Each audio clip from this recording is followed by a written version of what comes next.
الحمدللہ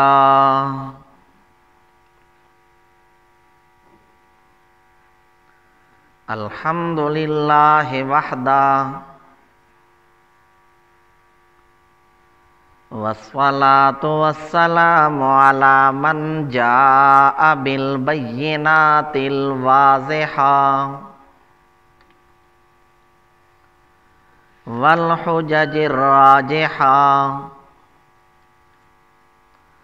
والبراہین القاطعہ اما بعد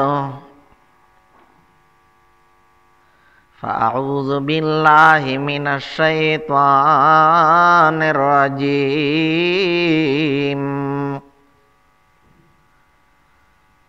بسم اللہ الرحمن الرحیم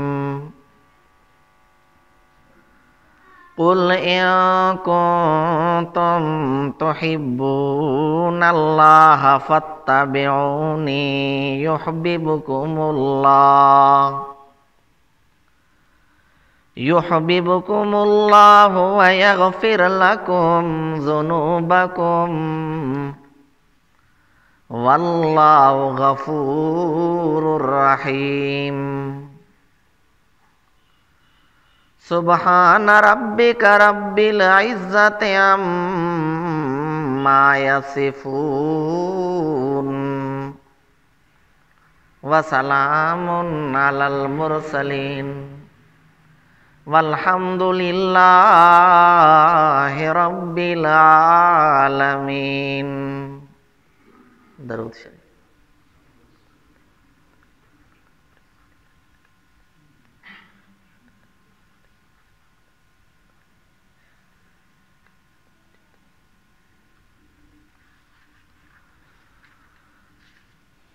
قرآن مجید فرقان حمید کی ایک سورہ مبارکہ سورہ آل عمران کی ایک آیت آپ حضرات کے سامنے تلاوت کی ہے۔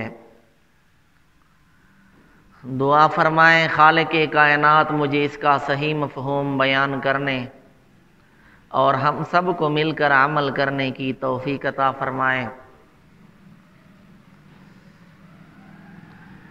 مفسرین فرماتے ہیں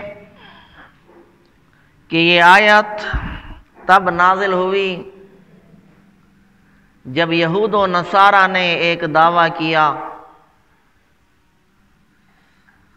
ان کا دعویٰ یہ تھا کہ نحن ابناء اللہ و احباؤہ، کہ ہم اللہ تعالیٰ کے بیٹے ہیں، اللہ تعالیٰ کے محبوب ہیں۔ یعنی اللہ تعالیٰ ہم سے محبت کرتا ہے۔ تو خالق کائنات نے یہ آیت نازل فرمائی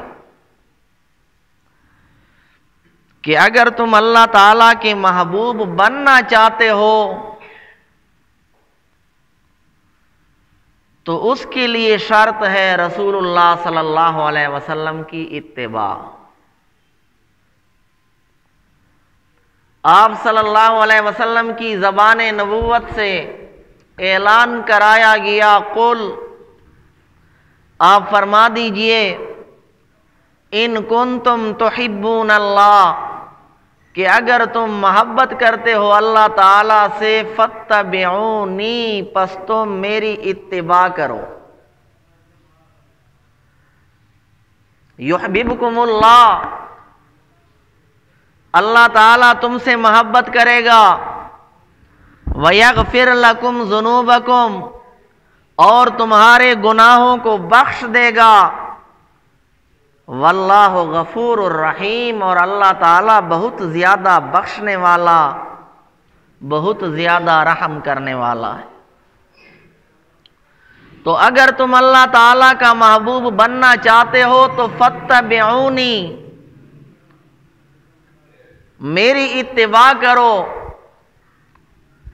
میرے نقش قدم پہ چلو، میری اطاعت کرو، جتنا جس کا قدم قیمتی ہوتا ہے اتنا ہی اس کا نقش قدم بھی قیمتی ہوتا ہے، اور پوری کائنات میں محمد الرسول اللہ صلی اللہ علیہ وسلم سے بڑھ کر کسی کا قدم قیمتی نہیں، لہذا اتباع بھی اسی کی کرنی چاہیے، اسی کے نقش قدم پہ چلنا چاہیے۔ تو فرمایا فاتبعونی، پس تم میری اتباع کرو۔ آپ صلی اللہ علیہ وآلہ وسلم اللہ تعالی کے قاصد کی حیثیت سے تشریف لائے، اور قرآن نے اعلان کیا لَقَدْ كَانَ لَكُمْ فِي رَسُولِ اللَّهِ أُسْوَةٌ حَسَنَةٌ، البتہ تحقیق تمہارے لیے رسول اللہ صلی اللہ علیہ وسلم کی ذات میں، آپ کی زندگی میں بہترین نمونہ ہے۔ تو فرمایا اگر تم اللہ تعالیٰ سے محبت کرتے ہو، اللہ تعالیٰ کا محبوب بننا چاہتے ہو، فاتبعونی، تو میری اتباع کرو۔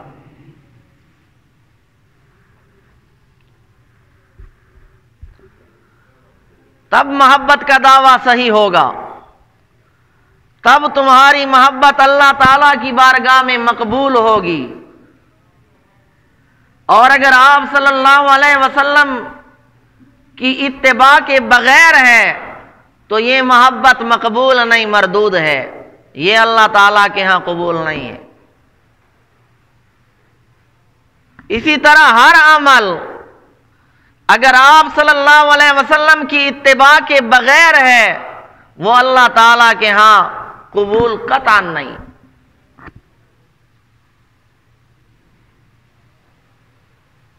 ایک آدمی عصر کی نماز کے بعد نوافل پڑھنے لگ جاتا ہے۔ اب نفل بذات خود اچھی چیز ہے، نوافل کے ذریعے اللہ تعالیٰ کا قرب ملتا ہے، لیکن وہ عصر کی نماز کے بعد نوافل کی نیت باندھ لیتا ہے کسی بند کمرے میں جہاں کوئی دیکھنے والا بھی نہیں، پورے خلوص کے ساتھ، اخلاص کے ساتھ نوافل میں مشغول ہو جاتا ہے۔ اب ان نوافل کے ذریعے وہ اللہ تعالیٰ کا قرب حاصل نہیں کر سکتا۔ یہ نوافل اس کے لیے قرب کا نہیں، بود کا ذریعہ بنیں گے۔ یہ نوافل اس کو اللہ تعالیٰ کے ساتھ قریب نہیں کریں گے بلکہ اور بھی دور کر دیں گے۔ کیوں؟ اس لیے کہ رسول اللہ صلی اللہ علیہ وسلم کی اتباع نہیں۔ تو آپ کی اتباع کے بغیر کوئی عبادت اللہ تعالیٰ کے ہاں قابل قبول نہیں۔ صحابہ کرام نے اسی چیز کو سیکھا تھا، وہ آپ صلی اللہ علیہ وسلم کی اتباع کو، آپ صلی اللہ علیہ وسلم کی اطاعت کو ہر چیز پر مقدم سمجھتے تھے۔ انہوں نے آپ صلی اللہ علیہ وسلم کی ولادت کی خوشی نہیں منائی، لیکن آپ صلی اللہ علیہ وسلم کی اتباع کی، آپ صلی اللہ علیہ وسلم کی اطاعت کی۔ ایک مرتبہ جب آپ صلی اللہ علیہ وسلم خطبہ دے رہے تھے، کچھ لوگ کھڑے تھے، آپ صلی اللہ علیہ وسلم نے فرمایا اجلسو، بیٹھ جاؤ۔ حضرت عبداللہ ابن مسعود رضی اللہ عنہ،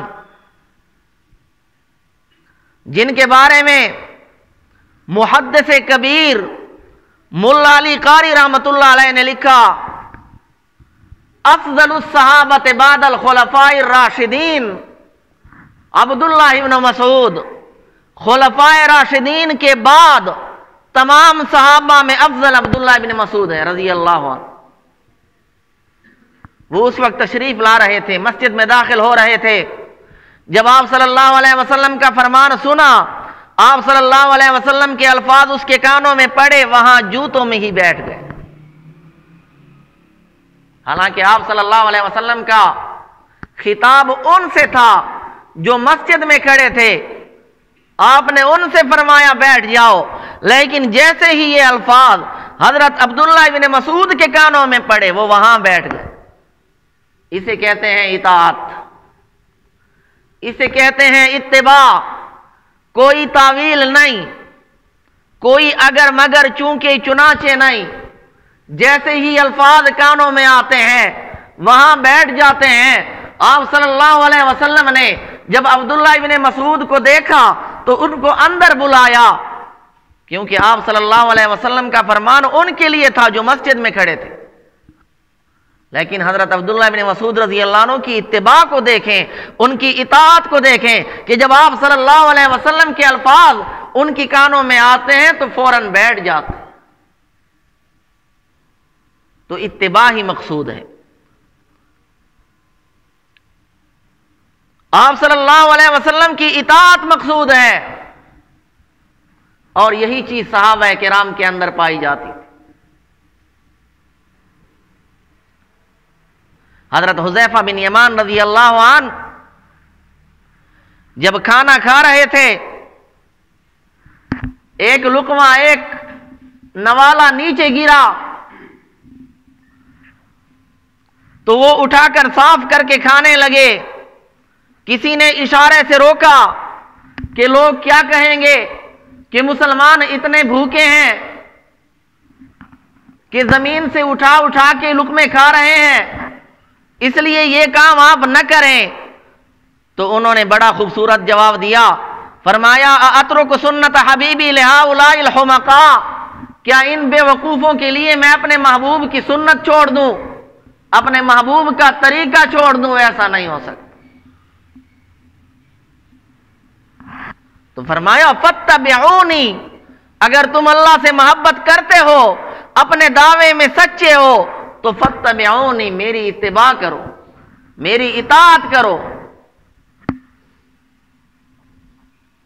یحببکم اللہ، اللہ تعالیٰ تمہیں محبوب بنا لے گا، اللہ تعالیٰ تم سے محبت کرنے لگ جائے گا، لیکن شرط کیا ہے کہ فاتبعونی، میری اتباع کرو۔ صحابہ کرام نے رسول اللہ صلی اللہ علیہ وسلم کی ایسی اطاعت کی جس کی مثال نہیں ملتی۔ حضرت ابوبکر صدیق رضی اللہ عنہ، جن کے بارے میں علماء فرماتے ہیں کہ اگر پچھلے انبیاء جو گزرے ان کے صحابہ کو اور آپ صلی اللہ علیہ وسلم کے صحابہ کو ایک پلڑے میں رکھ دیا جائے، دوسرے پلڑے میں حضرت ابوبکر صدیق کو رکھ دیا جائے تو حضرت ابوبکر صدیق والا پلڑا بھاری ہو جائے گا۔ تمام صحابہ میں سے افضل، رسول اللہ صلی اللہ علیہ وسلم پہ سب کچھ قربان کرنے والے، جس کے بارے میں اقبال کہتا ہے پروانے کو ہے شمع، بلبل کو پھول بس، صدیق کے لیے ہے خدا کا رسول بس۔ ایک مرتبہ گھر کے کونے میں بیٹھ کر زارو قطار رو رہے تھے، کسی نے رونے کی وجہ پوچھی، فرمایا میرے پاس کچھ مال ہے، وہ میں رسول اللہ صلی اللہ علیہ وسلم کی خدمت میں پیش کرنا چاہتا ہوں، لیکن چونکہ آپ صلی اللہ علیہ وسلم نے فرمایا ہے الید العلیا خیر من الید السفلی، کہ اوپر والا ہاتھ نیچے والے ہاتھ سے زیادہ بہتر ہوتا ہے، تو جب میں آپ صلی اللہ علیہ وسلم کی خدمت میں وہ مال پیش کروں گا میرا ہاتھ اوپر ہو جائے گا، یہ بے ادبی ہے، بے ادبی مجھ سے برداشت نہیں ہوتی، اس لیے میں رو رو کر اللہ تعالیٰ کی بارگاہ میں یہ دعا کر رہا تھا کہ یا اللہ رسول اللہ صلی اللہ علیہ وسلم کے قلب اطہر کے اندر یہ بات ڈال دیجئے کہ آپ صلی اللہ علیہ وسلم میرے مال کو اپنا مال سمجھ کر اپنی مرضی سے خرچ کریں۔ اور آپ صلی اللہ علیہ وسلم نے فرمایا ان من امن الناس علی فی صحبتہ و مالہ ابو بکر، کہ تمام لوگوں میں سب سے زیادہ مجھ پہ احسان کرنے والے اپنے مال کے ساتھ خدمت کے ساتھ ابو بکر ہیں رضی اللہ عنہ، سب کچھ رسول اللہ صلی اللہ علیہ وسلم پہ نثار کرنے والے، تمام صحابہ سے ہر میدان میں آگے بڑھ جانے والے،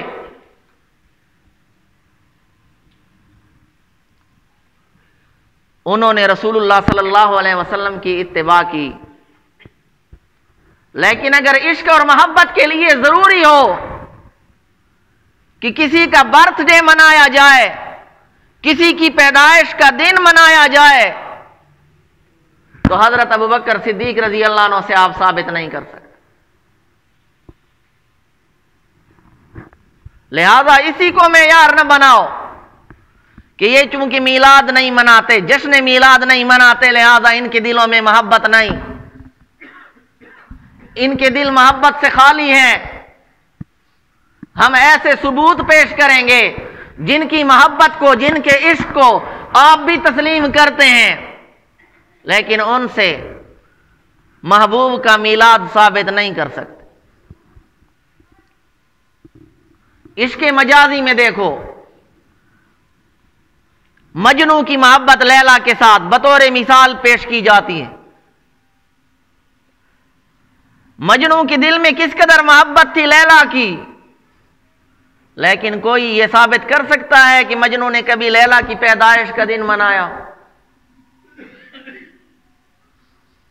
اگر پیدائش کی خوشی منائے بغیر مجنوں سچا عاشق تھا اور یقیناً تھا،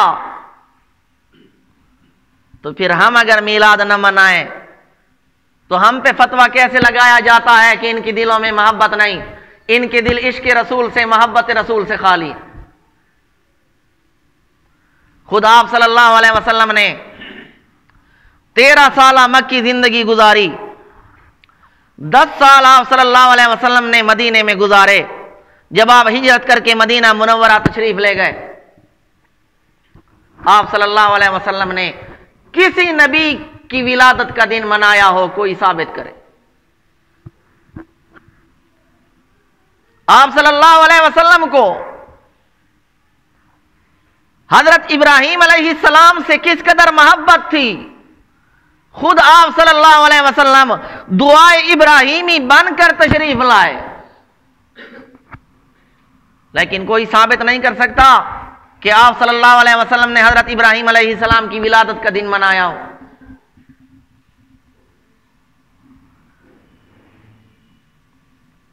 تو اصل چیز جو ہے وہ آپ صلی اللہ علیہ وسلم کی اطاعت ہے، آپ صلی اللہ علیہ وسلم کی اتباع ہے، جس کا ہمیں حکم دیا جا رہا ہے ان کنتم تحبون اللہ فاتبعونی، اگر تم اللہ تعالیٰ سے محبت کرتے ہو تو میری اتباع کرو۔ اتباع کیا ہے؟ ما آتاکم الرسول فخذوا، جو چیز تمہیں رسول دے اس کو لے لو، وما نہاکم عنہ فانتہوا، جس چیز سے رسول تمہیں روکے اسے رک جاؤ۔ ہر عمل میں یہ دیکھنا پڑے گا کہ یہ عمل آپ صلی اللہ علیہ وسلم سے ثابت ہے یا نہیں ہے۔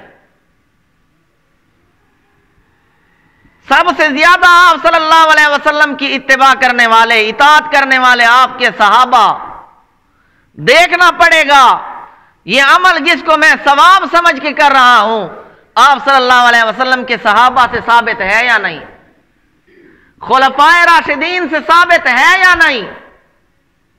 وہ جو آپ صلی اللہ علیہ وسلم پہ سب کچھ قربان کر سکتے تھے، تو کیا آپ کی ولادت کے دن وہ چراغاں نہیں کر سکتے تھے؟ جھنڈیاں لگانے کا خرچہ کیا زیادہ تھا؟ تو اصل چیز جو ہے وہ آپ صلی اللہ علیہ وسلم کی اتباع ہے۔ جن چیزوں سے آپ صلی اللہ علیہ وسلم نے روکا، آپ صلی اللہ علیہ وسلم نے فرمایا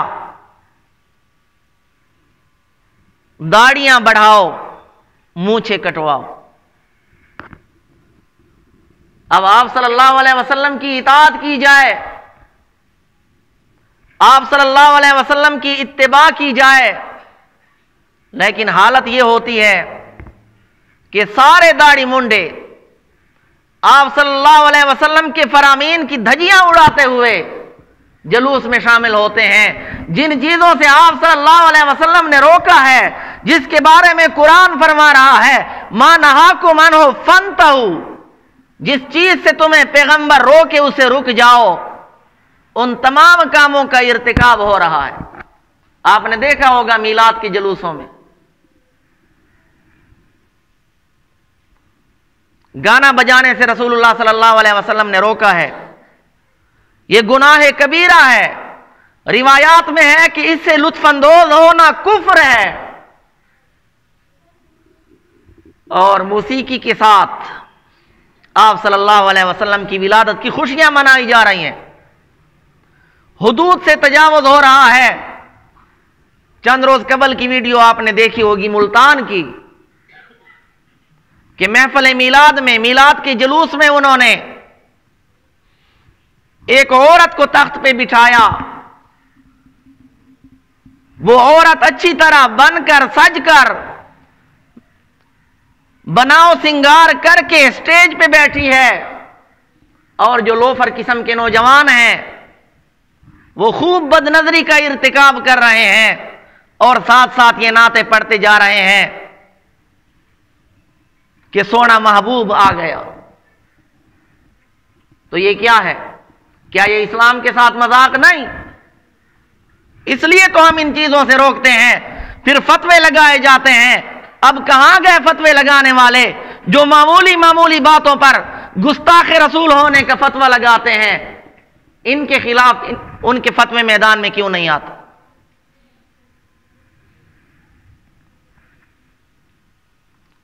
ایسی عورتوں کے بارے میں تو رسول اللہ صلی اللہ علیہ وسلم کا فرمان ہے کہ وہ جنت کی خوشبو بھی نہیں سونگیں گی۔ ایسی عورتوں کو حور بنا کر سٹیجوں پہ بٹھا دیا جاتا ہے۔ آئے روز ان کی خرافات میں اضافہ ہو رہا ہے۔ اب ان کے اپنے علماء چیخ رہے ہیں، چلا رہے ہیں، لیکن اب کچھ نہیں ہوگا۔ اب آگے دیکھیے ہوتا ہے کیا۔ جس وقت ہم روکتے رہے اس وقت تمہاری طرف سے فتوے آتے رہے کہ یہ میلاد کے منکر ہیں، یہ رسول اللہ صلی اللہ علیہ وسلم کی ولادت پہ خوش نہیں، یہ گستاخ ہیں، وہابی ہیں۔ اب خود روک کے دکھاؤ۔ آئے دن ان خرافات میں اضافہ ہو رہا ہے،